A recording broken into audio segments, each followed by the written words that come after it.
ನಮಸ್ಕಾರ ಗೆಳೆಯರೆ, ಪಾಠಶಾಲೆ ಯೂಟ್ಯೂಬ್ ಚಾನಲ್ಗೆ ಸ್ವಾಗತ ಸುಸ್ವಾಗತ. ಇದನ್ನ ನಾವು ನಿಮ್ಮ ಕಮೆಂಟ್ ಸೆಕ್ಷನ್ನಲ್ಲಿ ಸುಮಾರು ಕಮೆಂಟ್ಸ್ ಬಂದಿದ್ದಾವೆ. ಕಮೆಂಟ್ ಸೆಕ್ಷನ್ಗೆ ಆನ್ಸರ್ ಮಾಡಿ ತಗೊಂಡೆ. ಸ್ವಲ್ಪ ಬ್ಯುಸಿ ಇದ್ದೆ, ವರ್ಕ್ಲೋಡ್ ಬೇರೆ, ನನ್ನ ಪರ್ಸನಲ್ ವರ್ಕ್ಲೋಡ್ ಸ್ವಲ್ಪ ಜಾಸ್ತಿ ಇತ್ತು. ಸೊ ರೆಗ್ಯುಲರ್ ವಿಡಿಯೋ ಇವತ್ತೊಂದಿನ ಸ್ಕಿಪ್ ಆಗುತ್ತೆ, ನಾಳೆಯಿಂದ ರೆಗ್ಯುಲರ್ ಆಗಿ ಬರುತ್ತೆ, ಇವತ್ತೊಂದೇ ದಿನ.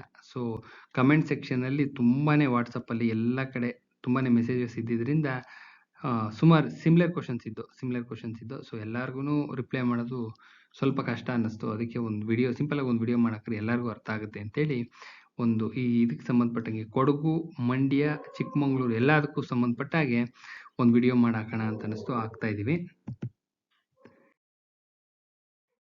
Answer to your comments regarding Kodagu, Mandya, Chikkamagaluru DCC bank recruitment ಸಂಬಂಧಪಟ್ಟ ಹಾಗೆ ನೋಡ್ತಾ ಹೋಗೋಣ. ಯಾರೆಲ್ಲ ನಮ್ಮ ಚಾನಲ್ ಸಬ್ಸ್ಕ್ರೈಬ್ ಆಗ್ರಿ. ವಿಡಿಯೋನ ಮ್ಯಾಕ್ಸಿಮಮ್ ನಂಬರ್ ಆಫ್ ಪೀಪಲ್ಗೆ ಶೇರ್ ಮಾಡಿ. ನೋಟ್ಸು ತುಂಬ ತುಂಬಾನೇ ಅಥೆಂಟಿಕೇಟೆಡ್ ಆಗಿದೆ. ನಿಮ್ಮ ಈ ನಿಮ್ಮ DCC ಬ್ಯಾಂಕಲ್ಲಿ ಅಸಿಸ್ಟೆಂಟ್ ಮ್ಯಾನೇಜರ್ಸ್ ಅಂತ ಕಾಲ್ ಮಾಡ್ತಾ ಇರ್ತಾರೆ. ಅಸಿಸ್ಟೆಂಟ್ ಮ್ಯಾನೇಜರ್ಸ್ ಕಾಲ್ ಮಾಡ್ತಾ ಇರ್ತಾರೆ, FDA ಕಾಲ್ ಮಾಡ್ತಾ ಇರ್ತಾರೆ, ಅಸಿಸ್ಟೆಂಟು ಸೀನಿಯರ್ ಅಸಿಸ್ಟೆಂಟ್ ಕಾಲ್ ಮಾಡ್ತಾ ಇರ್ತಾರೆ, ಜೂನಿಯರ್ ಅಸಿಸ್ಟೆಂಟ್ ಕಾಲ್ ಮಾಡ್ತಾ ಇರ್ತಾರೆ. ಈ ಬ್ರಾಂಚ್ ಮ್ಯಾನೇಜರ್ವರೆಗೂ 3 times ಇಂಟರ್ವ್ಯೂಗೆ ಹೋಗಿ ಬಂದಿದ್ದೀನಿ. ಅಷ್ಟು ಎಕ್ಸ್ಪೀರಿಯನ್ಸ್ ಇದೆ. ನಾನು ಸೆಲೆಕ್ಷನ್ ಆಗಿದ್ದು KPSCಲಿ, ನನ್ನ ಜಾಬ್ ಸೆಲೆಕ್ಷನ್ ಆಗಿರೋದು KPSCಲಿ. ಬಟ್ ಇಲ್ಲಿ 3 times ಹೋಗಿ ಬಂದಿದ್ದೀನಿ. ಈ ಫೀಲ್ಡಲ್ಲಿ 3 times ಇಂಟರ್ವ್ಯೂವರೆಗೂ ಹೋಗಿ ಬಂದಿರೋ ಅಷ್ಟು ಎಕ್ಸ್ಪೀರಿಯನ್ಸ್ ಇದೆ. 160+ ಆರಾಮ್ಸೆ ಸ್ಕೋರ್ ಮಾಡ್ಬೋದು. 160+ ಆರಾಮ್ಸೆ ಸ್ಕೋರ್ ಮಾಡ್ಬೋದು. ಪ್ಲಸ್ ಈ ಫೀಲ್ಡಲ್ಲಿ 15 years ಎಕ್ಸ್ಪೀರಿಯನ್ಸ್ ಇದೆ. ನನ್ನ ಕಾಂಪಿಟೇಟಿವ್ ಎಕ್ಸಾಮಿನೇಷನ್ ಫೀಲ್ಡಲ್ಲಿ 15 years ಎಕ್ಸ್ಪೀರಿಯನ್ಸ್ ಇದೆ, ಸತತ ಅನುಭವ ಇದೆ, ಕಂಪ್ಲೀಟ್ ನಾಲೆಡ್ಜ್ ಇದೆ. ಸೊ ಗೊತ್ತಿರಲಿ, ಒಂದು ಅನುಭವದಲ್ಲಿ ಇರಲಿ ಅಂತ ಹೇಳ್ತಾ ಇದ್ದೀನಿ. ಸೊ ಇವಾಗ ನೋಡ್ತಾ ಹೋಗೋಣ. ಒಂದೊಂದೇ ಚೆಕ್ ಮಾಡ್ತಾ ಹೋಗೋಣ. ಫಸ್ಟು BDAದು ಒಂದು ವಿಡಿಯೋ ಬಿಟ್ಟಿತ್ತು. BDAಗೆ ಸಂಬಂಧಪಟ್ಟಾಗೆ ಒಂದು ವಿಡಿಯೋ ಬಿಟ್ಟಿತ್ತು. RTNL ಹಾಕಿ ತರಿಸಿದ್ದೆ. BDAನಲ್ಲಿ FDA ಮತ್ತು SDA ಕಾಲಾಗುತ್ತೆ ಅಂತೇಳಿ ಶಾರ್ಟ್ ನೋಟಿಫಿಕೇಶನ್ ಮಾಡಿದ್ರು. ಅದೇನು ಬಿಟ್ಟಿರಲಿಲ್ಲ, ಯಾವುದು ಕಂಪ್ಲೀಟ್ ಡೇಟ್ ಯಾವುದು ಬಿಟ್ಟಿರಲಿಲ್ಲ. ಸೊ ಅದನ್ನ ಸ್ಟಾಪ್ ಮಾಡಿದ್ದಾರೆ ಅಂತ ಹೇಳಿದ್ದು. ಒಬ್ರು ಮೇಡಮ್ ಯಾರೋ ಒಬ್ರು ಕಾಮೆಂಟ್ ಮಾಡಿದ್ರು, KPSC ಇಂದಲ್ವಾ ಆಗೋದು, KA ಇಂದ ಅಂತ ಹೇಳಿದಿರಾ ಅಂತ ಅಂದ್ರು. ಒಂದ್ಸತಿ KPSCಗೂ KAಗೂ ದಯವಿಟ್ಟು ಒಂದ್ಸತಿ ನೋಡಿ, ವೆಬ್ಸೈಟ್ ತೆಗೆದು ನೋಡಿ, ಎಲ್ಲಿ ಕಾಲ್ ಆಗಿದೆ ಅಂತ ಗೊತ್ತಾಗುತ್ತೆ ನಿಮ್ಗೇನೆ. BDA ನೋಟಿಫಿಕೇಶನ್ FDA SDA ಕಾಲ್ ಆಗಿರೋದು KA ಇಂದ ಕಾಲ್ ಆಗಿರ್ತಕ್ಕಂಥ ನೋಟಿಫಿಕೇಶನ್ ಅದು. ಚೆಕ್ ಮಾಡಿ ನೋಡಿ. ನನ್ನ ಎಕ್ಸ್ಪೀರಿಯನ್ಸು 15 years ಪ್ಲಸ್ ಇದೆ ಈ ಫೀಲ್ಡಲ್ಲಿ. ಒಂದೇ ಒಂದು ರಾಂಗ್ ಇನ್ಫಾರ್ಮೇಷನ್ಸ್ ನಾನು ಕ್ಯಾರಿ ಮಾಡ್ಲಿಕ್ಕೆ ಹೋಗೋದಿಲ್ಲ.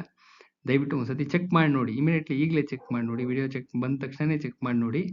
ಅಲ್ಲಿದೆ BDA ನೋಟಿಫಿಕೇಶನ್ ಅಂತ ಇದೆ. BDAದೇ ನಾವು ಹಾಕಿರೋದು, ಬೇರೆ ಯಾವ್ದ್ರದ್ದು ಹಾಕಿಲ್ಲ.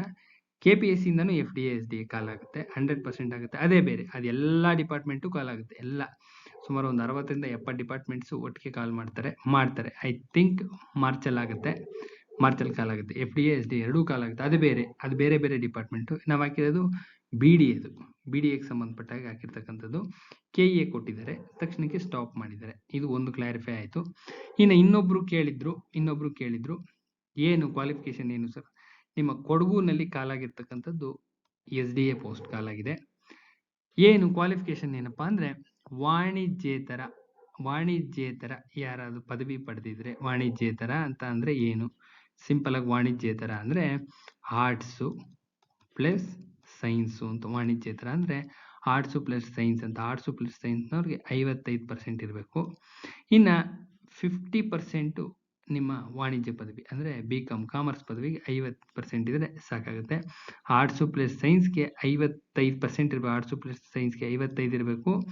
ನಿಮ್ಮ ವಾಣಿಜ್ಯ ಪದವಿಗೆ 50% ಇದ್ರೆ ಸಾಕು. This condition. ಇನ್ನು ಡಿಪ್ಲೊಮೊ ಇನ್ ಕೋಆಪರೇಟಿವ್ ಮ್ಯಾನೇಜ್ಮೆಂಟ್ ಮತ್ತು ಸ್ನಾತಕೋತ್ತರ ಪದವಿ ಏನಾದ್ರು ಇತ್ತು ಅಂದ್ರೆ ಆದ್ಯತೆ ಕೊಡ್ತಾರೆ. ಅದೇನದು, ಅದು ಮ್ಯಾಂಡೇಟ್ರಿ ಅಲ್ಲ, ಆದ್ಯತೆ ಅಷ್ಟೇ, ಪ್ರಿಫರೆನ್ಸ್ ಕೊಡ್ತಾರೆ. ನೆಕ್ಸ್ಟ್ 6 ತಿಂಗಳು ಕಡಿಮೆ ಇಲ್ಲದಂತೆ ಡಿಪ್ಲೊಮಾ ಇನ್ ಕಂಪ್ಯೂಟರ್ ಅಪ್ಲಿಕೇಶನ್ ನಲ್ಲಿ ಸರ್ಟಿಫಿಕೇಟ್ ಕೋರ್ಸ್ ಇರಲೇಬೇಕು. ಇದು ಮ್ಯಾಂಡೇಟ್ರಿ. ಇವೆರಡು ಮ್ಯಾಂಡೇಟ್ರಿ. ಕಂಪ್ಲೀಟ್ ಆದವರು ಅಪ್ಲೈ ಮಾಡ್ಕೋಬಹುದು, ಕ್ಲಿಯರ್ ಕಟ್ ಆಗಿ ಅಪ್ಲೈ ಮಾಡ್ಕೋಬಹುದು. ಇನ್ನು ವಯೋಮಿತಿ ನೋಡ್ತಾ ಹೋಗೋದಾದ್ರೆ 18 years minimum, 35 years maximum. 2A 2B 3A 3B 38 years ಇದೆ. ಕ್ಯಾಟಗರಿ 1 SC STಗೆ 40 years ಇದೆ. ಅಂಗವಿಕಲರಿಗೆ 10 ಸರ್ಕಾರಿ ಆದೇಶಾನುಸಾರ ಇದೆ. ಮತ್ತು ವಿಧವೆಯರಿಗೆ 10 ವರ್ಷ ಇದೆ. ಮತ್ತು ಮಾಜಿ ಸೈನಿಕರಿಗೆ ಎಷ್ಟು ವರ್ಷ ಸೇವೆ ಸಲ್ಲಿಸಿರ್ತಾರೋ ಅಷ್ಟು ವರ್ಷ ಇದೆ. ಪ್ಲಸ್ 15 ಇಯರ್ಸ್ ಬ್ಯಾಂಕ್ನಲ್ಲಿ ಸೇವೆ ಸಲ್ಲಿಸಲೇಬೇಕು ಅಂತೇಳಿ ಕಂಡೀಷನ್ ಮಾಡಿದ್ದಾರೆ. ಇನ್ನು ಹೆಚ್ಚಿನ ಮಾಹಿತಿ ಬೇಕು ಅಂದರೆ ದಯವಿಟ್ಟು DCC ಬ್ಯಾಂಕ್ ಅಡ್ಮಿನಿಸ್ಟ್ರೇಷನ್ ಬ್ರಾಂಚ್ನ ಕನ್ಸಲ್ಟ್ ಮಾಡಿದ್ರೆ ಫೋನಲ್ಲಿ ಅವರು ಕಂಪ್ಲೀಟ್ ಡೀಟೇಲ್ಸ್ ಕೊಡ್ತಾರೆ. ಪಕ್ಕಾ ಅಥೆಂಟಿಕೇಟೆಡ್ ಡೀಟೇಲ್ಸ್ ಕೊಡ್ತಾರೆ. ಏನೇ ಒಂದು ಸಂಬಂಧಪಟ್ಟಿದ್ದು ಏನೇ ಇದಾದ್ರೂ ನೋಟಿಫಿಕೇಶನ್ ಸಂಬಂಧಪಟ್ಟಾಗೆ ನೀವು DCC ಬ್ಯಾಂಕ್ ಅಡ್ಮಿನಿಸ್ಟ್ರೇಟಿವ್ ಬ್ರಾಂಚ್ ಕೊಡಗುನ ಕಾಂಟ್ಯಾಕ್ಟ್ ಮಾಡಬೇಕು. ಹೇಳ್ತಾರೆ, ಯಾರೋ ಒಬ್ರು ಕೂರಿಸಿರ್ತಾರೆ, ಅವ್ರು ಹೇಳ್ತಾರೆ. ನನ್ನ ಚಾನಲ್ ಕನ್ಸಲ್ಟ್ ಮಾಡ್ಬೇಕಪ್ಪ ಅಂದ್ರೆ ಚಾನಲ್ನಲ್ಲಿ ಏನು ಕೇಳ್ಬೋದಪ್ಪ ನೀವು ಅಂದರೆ ಎಕ್ಸಾಮ್ ಸಂಬಂಧಪಟ್ಟಂಥ ವಿಚಾರಗಳು ಕೇಳ್ಬೋದು. ಎಕ್ಸಾಮ್ ಸಂಬಂಧಪಟ್ಟಿರತಕ್ಕಂಥದ್ದು ಕನ್ನಡ, ಇಂಗ್ಲೀಷು, ಸಾಮಾನ್ಯ ಜ್ಞಾನ, ಕೋಆಪರೇಟಿವ್, ಸಂವಿಧಾನ ಇಷ್ಟಕ್ಕೆ ಸಂಬಂಧಪಟ್ಟಿರ್ತಕ್ಕಂಥದ್ದು ಏನೇ ಕೇಳಿದ್ರು ಇಮಿಡಿಯೇಟ್ಲಿ ರಿಪ್ಲೈ ಮಾಡ್ತೀವಿ. ಇದಿಷ್ಟು ನಮ್ಮ ಕನ್ಸರ್ನ್ ಇರುತ್ತೆ. ಇದಿಷ್ಟುನು ಮಿಕ್ಕಿದೇನೇ ಇದ್ರೂ ಅಪ್ಲಿಕೇಶನ್ ಯಾವ ಥರ ಅಪ್ಲೈ ಮಾಡಬೇಕು, ಹೇಗೆ, ಏನು, ಫೋಟೋ ಸೈಜ್ ಏನು, ಏನಾದ್ರು ಈ ಶುಲ್ಕ ಪಾವತಿಲಿ ಹೇಗೆ, ಎಷ್ಟು, ಏನು ಎತ್ತು ಪ್ರತಿಯೊಂದೂ ನೀವು DCC ಬ್ಯಾಂಕ್ ಏನಾದ್ರು ಕ್ಲಾರಿಫಿಕೇಶನ್ ನೋಟಿಫಿಕೇಶನಲ್ಲಿ ಇರುತ್ತೆ. ಹಾಗಿದ್ದು ಏನಾದ್ರು ಸಮಸ್ಯೆ ಆಯಿತು ಅಂದರೆ ನೀವು DCC ಬ್ಯಾಂಕ್ನ ಕನ್ಸಲ್ಟ್ ಮಾಡಿದ್ರೆ ಹೇಳ್ತಾರೆ, ಅವರು ಇಮಿಡಿಯೇಟ್ಲಿ ಕ್ಲಾರಿಫೈ ಮಾಡ್ತಾರೆ ಅನ್ಕೊಂತೀನಿ. ಇನ್ನು ಮುಂದೆ ನೋಡ್ತಾ ಹೋಗೋಣ. ಸಿಲೆಬಸ್ಸು ಈ ಥರ ಇದೆ.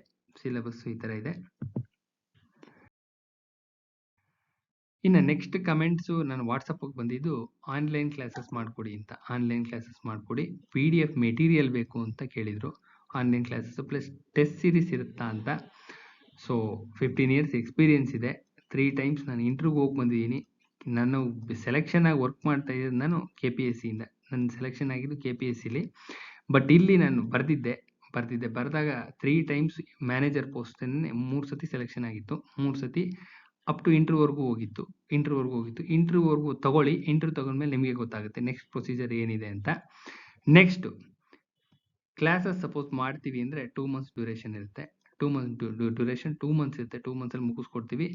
ಯಾವ್ಯಾವ ಸಬ್ಜೆಕ್ಟ್ ಅಪ್ಪ ಅಂದರೆ ಕನ್ನಡ ಕಂಪ್ಲೀಟಾಗಿ 50 ಮಾರ್ಕ್ಸ್ಗೆ 50ಗೆ ಔಟ್ ಆಫ್ 50 ಬರುವಾಗ ಮಾಡಿಕೊಡ್ತೀವಿ. ಪಕ್ಕಾ ಇದೆ ಮೆಟೀರಿಯಲ್, 100% ಪಕ್ಕಾ ಮೆಟೀರಿಯಲ್ ಇದೆ. ಕನ್ನಡ ಕೋಆಪರೇಟಿವ್ 50 ಔಟ್ ಆಫ್ 1 ಹೋಗ್ಬೋದು ಅಷ್ಟೇ, 1 ಇಲ್ಲ 2 ಹೋಗ್ಬೋದು. ಇದು ಪಕ್ಕಾ ಮೆಟೀರಿಯಲ್ ಇದೆ ಎರಡೂನು. ಇನ್ನು ನಿಮ್ಮದು ಕಾನ್ಸ್ಟಿಟ್ಯೂಷನ್ ಆರಾಮ್ಸೆ 25ಕ್ಕೆ 25 ಹಾಕ್ಬೋದು, ಯಾವುದೇ ಅನುಮಾನ ಬೇಡ, ಆರಾಮ್ಸೆ ಹಾಕ್ಬೋದು. ಇನ್ನು ನಿಮ್ಮ GKನಲ್ಲಿ ಏನಿಲ್ಲ ಅಂದ್ರೂ 22, 23ವರೆಗೂ ರೀಚ್ ಆಗ್ಬೋದು. ಅಷ್ಟು ಪಕ್ಕಾ ಅಥೆಂಟಿಕೇಟೆಡ್ ಮೆಟೀರಿಯಲ್ ಇದೆ. ಇನ್ನು ಇದಾದ ನಂತರದಲ್ಲಿ ಇಂಗ್ಲೀಷ್ನಲ್ಲಿ ನಿಮ್ಮದು ಪರ್ಟಿಕ್ಯುಲರ್ 1 to 10th ಯಾವುದ್ರಲ್ಲಿ ಓದಿದ್ರೆ ಅದ್ರ ಮೇಲೆ ಡಿಪೆಂಡ್ ಆಗುತ್ತೆ. ಇಂಗ್ಲೀಷ್ ಮೀಡಿಯಂ ಹುಡುಗರಾದರೆ 22ವರೆಗೂ ಹೋಗ್ಬೋದು, 22, 23ವರೆಗೂ ಹೋಗ್ಬೋದು. ಕನ್ನಡ ಮೀಡಿಯಂ ಆದರೆ ಕನ್ನಡ ಮೀಡಿಯಂನವ್ರು ಬರೀತಾ ಇದ್ದರೆ 18ವರೆಗೂ ತೊಗೋಬೋದು. ಇದಲ್ಲದೆ ನಿಮ್ಮ ಸಂಘದ ಚಟುವಟಿಕೆಗಳು ಮತ್ತು ಬ್ಯಾಂಕಿಂಗ್ ಇರುತ್ತೆ. ಬ್ಯಾಂಕಿಂಗ್ 25 ಮಾರ್ಕ್ಸ್ಗೆ ಇರುತ್ತೆ. ಬ್ಯಾಂಕಿಂಗ್ 25 ಅಷ್ಟೇ, 22ವರೆಗೂ ತೊಗೋಬೋದು, 22 ಮಾರ್ಕ್ಸ್ವರೆಗೂ ತೊಗೋಬೋದು. ಸೊ ಓವರ್ ಆಲು 160 ಪ್ಲಸ್ ಆರಾಮ್ಸೆ ತೊಗೋಬೋದು. ಅಷ್ಟು ಅಥೆಂಟಿಕೇಟೆಡ್ ಮೆಟೀರಿಯಲ್ ಇದೆ ನನ್ನ ಹತ್ರ, ಪಕ್ಕಾ ಮೆಟೀರಿಯಲ್ ಇದೆ. ಕ್ಲಾಸಸ್ಸು ಮಾಡಿಕೊಡ್ತೀವಿ, ಆನ್ಲೈನ್ ಕ್ಲಾಸಸ್ಸು ಮಾಡಿಕೊಡ್ತೀವಿ, PDF ಮೆಟೀರಿಯಲು ಹಾಕ್ಕೊಡ್ತೀವಿ, ಟೆಸ್ಟ್ ಸೀರೀಸ್ನು ಪ್ರೊವೈಡ್ ಮಾಡಿಕೊಡ್ತೀವಿ. ದೋಸ್ ಆರ್ ಇಂಟ್ರೆಸ್ಟೆಡ್, ಯಾರಿಗಾದರೂ ಇಂಟ್ರೆಸ್ಟ್ ಇದ್ದರೆ ಈ ನಂಬರ್ಗೆ ವಾಟ್ಸಪ್ ಮಾಡಿ, ರಿಪ್ಲೈ ಮಾಡ್ತೀವಿ. ನಾಳೆನೇ ಮಾಡಿ, ದಯವಿಟ್ಟು ನಾಳೆನೇ ಮಾಡಿ. ಕ್ಲಾಸಸ್ಸು ಶಾರ್ಟ್ಲಿ ಮಾಡೋಣ ಅಂತ ಎಲ್ಲ ಪ್ಲ್ಯಾನ್ ಮಾಡ್ತಾ ಇದ್ದೀವಿ. ಮಾಡಿಕೊಡಿ, ಇದು ಮಾಡಿ, ಈ ನಂಬರ್ಗೆ ಮಾಡಿ. ಯಾರ್ಯಾರಿಗೆ ಇಂಟ್ರೆಸ್ಟ್ ಇದೆ ಈ ನಂಬರ್ಗೆ ಮಾಡಿ. ನೆಕ್ಸ್ಟ್ ಇದಾದ ನಂತರದಲ್ಲಿ ಇನ್ನೇನೇನು ಕಮೆಂಟ್ಸ್ ಇತ್ತು, ಇದು ಬಿಟ್ಟರೆ